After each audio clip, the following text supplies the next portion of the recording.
Wow. I will say, I'm actually kind of depressed after this episode of Selector Spread WIXOSS. I never would have thought I would have had these type of emotions like sadness like this, especially for Chiori and Eldora. I did not expect these type of emotions for that character, or those two characters.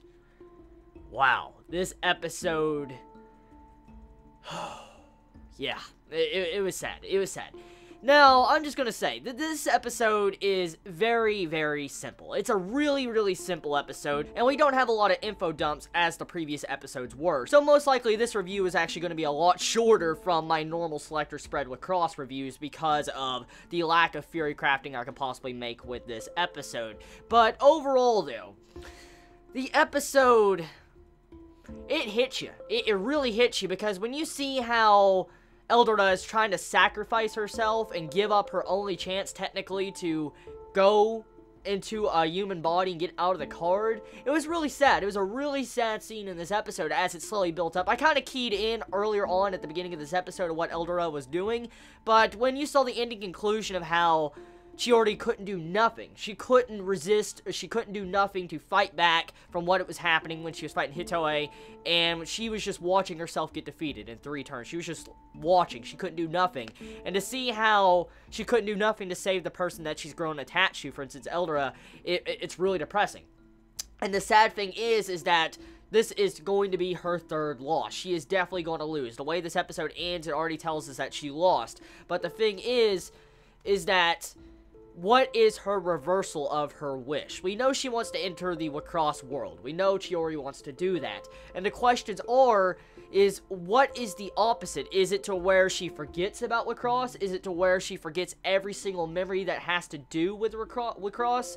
Does that mean that she might also actually forget everything about Ruko and, you know, Hitoe and stuff like that? Will she forget all that? Will she forget Eldora? See, there's a lot of questions that this reversal wish could actually do, and I'm just questioning and wondering exactly what is really going to happen in next week's episode. But either way, it's going to be very depressing and sad, and poor Eldora just, you know, gives up her only chance, like a very good chance, to get back into a body. It just really shows you how great of a character she is and how attached she is to Chiori in this episode and how attached she's gotten to her since the very beginning. And to see that little bit of a backstory to Chiori and how she used to be when she was, like, before she started WIXOSS, really shocking. We find out why Chiori is like she is, why she has so much bizarre attire, like why is her clothing so weird. It's because she was actually kind of idolizing Eldora and actually wanted to wear the same clothing as her from the card.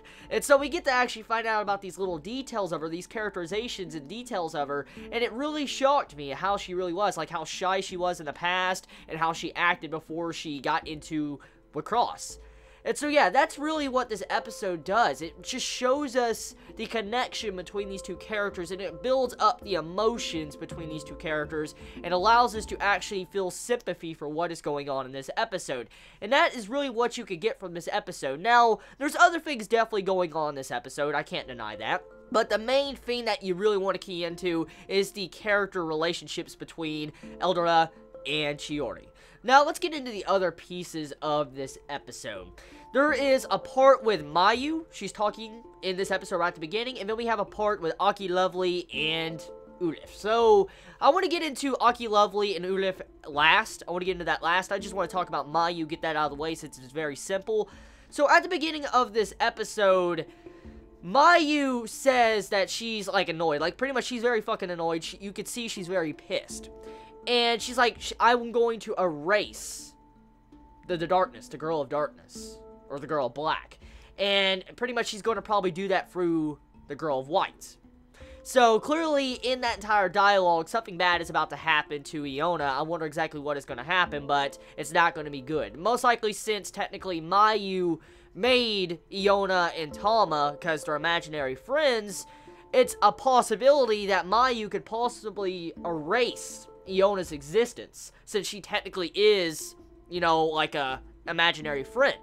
So yeah, it's possible that Iona could just die, just disappear in a snap, if Mayu wanted to. We'll have to see how that goes.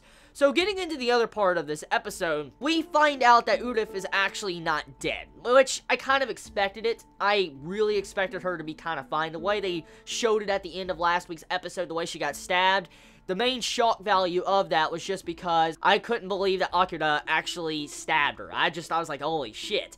But I knew she would kind of be fine, judging by how she got stabbed in a certain spot. It's kind of okay, I understand that, so there's not really much of an issue there. It was understandable. But I wonder exactly what is going to happen between Aki Lovely and Ulith next week. Because at the end of this, you have it to where Aki Lovely's like, okay, I want to save you, Ulith. And I'm like, oh shit. So maybe Aki Lovely is going to try to finish the job. That'd be pretty messed up if that actually happens. What if she wants to finish the job and tries to come there to kill her? That would be crazy. I mean, it's one thing that I was correct about maybe technically Ulith getting stabbed and almost dying. It's another if we really do see a death. If we do see Aki Lovely charge freaking Ulith and kill her, I will just, hands down, I will flip. I will fucking flip if that really does happen. I just, damn. That's pretty much the episode this week. It's a very simple episode, really. It's a very simple episode, and I guess that's okay. We need a break every so often when it comes to WIXOSS, because if you have constant info dumps and stuff and just amazing content, I guess we'll get desensitized to this type of content. So I guess it's fine for a slow episode this week. So tell me your thoughts in the comments below. How'd you feel about this week's episode of Selector Spread WIXOSS? I love y'all so much. You have a wonderful day or night wherever you live. Please be safe. Chibi out.